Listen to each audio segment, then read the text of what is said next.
શિવજી સાહેબે જોક્સ કીધા. જોક્સ ને એમાં તમે ધ્યાન આપો તો તમને ખબર પડવી જોઈએ પેલી તો આપણે એક જોક્સની વાત કરીએ. એક હતા કાકા અને એક હતા કાકી. બજારમાં એક્ટિવા ઉપર સર સામાન લેવા ગયા. થોડી શાકભાજી લીધી, થોડા ગોળનું ખરીદી કરી, બરાબર, અલગ અલગ જાતની વસ્તુઓની ખરીદી કરી અને બેઠા. અને એમના ભેગો એક ભત્રીજાને પણ લઈ ગયા. કાકી પાછળ બેઠા, વચ્ચે ભત્રીજો અને આગળ કાકા એક્ટિવા ઉપર.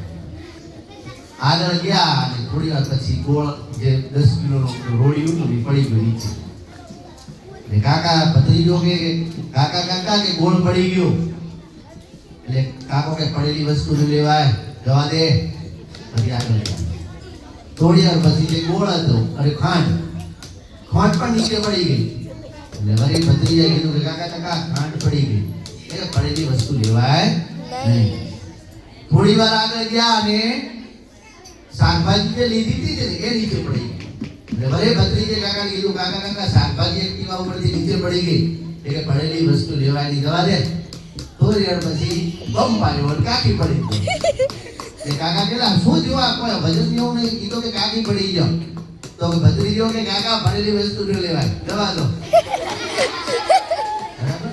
એક છોકરો હતો, એને પૂછ્યું કે તું કઈ સાલમાં જન્મ્યો? એટલે છોકરો કે નહીં, સાલમાં નહીં, હું તો ગોદડી જન્મ્યો. બીજો જોક્સ છે. એક શાળામાં સ્કૂલમાં ઇન્સ્પેક્શન હતું. એટલે સાહેબ ગયા. સાહેબ જઈ અને છોકરાને પ્રશ્ન પૂછ્યો, એ છોકરા, રાવણને કોણે માર્યો? છોકરો રડવા પડ્યો, સાહેબ મેં નહીં માર્યો.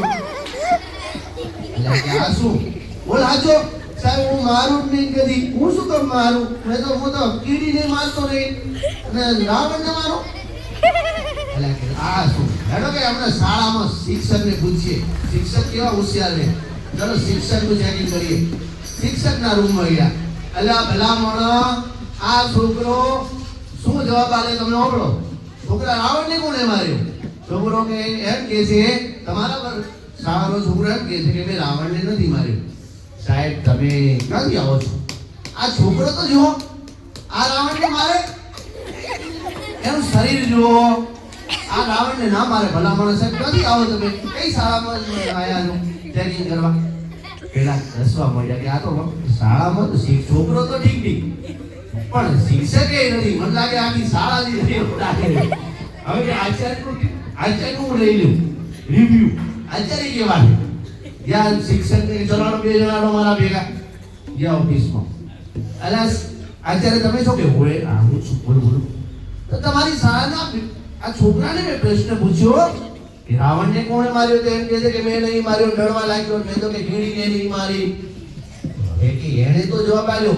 હવે તમારા શિક્ષક સાહેબને મેં પૂછ્યું તો એ પણ કહે છે કે આ છોકરો તો હુક લગડી જાય સાહેબ, આ ના મારે. સાહેબ શું વાત કરો? હું તમને લાવ લખી આપું, ગેરંટી આપું. આ ના મારે. અમારા શિક્ષકે સાચા છે, છોકરો સાચો છે. રાવણને ભલામણ સાહેબ ના મારે. અમારી શાળા કદી કોઈ મારતી જ નથી. એટલે આખી શાળા બરાબર સાહેબ જ નીકળી જાય. હવે મારે કોઈને પણ પૂછવું નથી. બીજો જોક્સ છે, મજા આવશે. થોડું મને જેમ યાદ આવશે ને મારા મમ્મી એક કાકા એક ભાઈ હતા. નવા લગ્ન કર્યા ને નવી પત્ની લાવી. એટલે હવે એમણે શાકભાજી લાવી, એમાં કોબીજ લાવી કે આજે તો હું જોઉં છું કમાવા માટે સરસ મજાના માણસ કપડાં સીવી 1000 રૂપિયા લાવવાનો છું અને તને એમાંથી 500 રૂપિયા આપવાનો છું. બરાબર, સરસ મજાનું કોબીજનું શાક બનાવી તૈયાર કરી રાખજે અને હું આવું છું. એટલે બેન બિચારા હતા નવો અને એમને કોઈ કદી ભાળ્યું નહીં કે શાક સમજમ થાય. પોતાને મનમાં ભૂસો ભરાઈ ગયો કે વસ્તુમાં આપણે ખોલો એમાંથી જે નીકળે એનું શાક થાય. ધારો કે વટાણા ખોલીએ એટલે વટાણાનું શાક થાય. એવી રીતે ફુલાવર જે કે બટાકા છોલીએ તો અંદરથી બટાકાનું શાક થાય. વાળો છે તો દાણા કાઢીને શાક. આવી પોતાના મનની અંદર ભ્રમો ફેરવી એટલે પોતાને એમ કોબીજનું કોરડું ખોલતો જાય અને બાજુમાં મૂકતો જાય. એટલે હજી કોઈ ના નીકળ્યું. ભલે કોબીજનું પોરડું ખોલતો જાય, ભલે બાજુમાં મૂકતા, એટલે હજી કોઈ ના નીકળ્યું.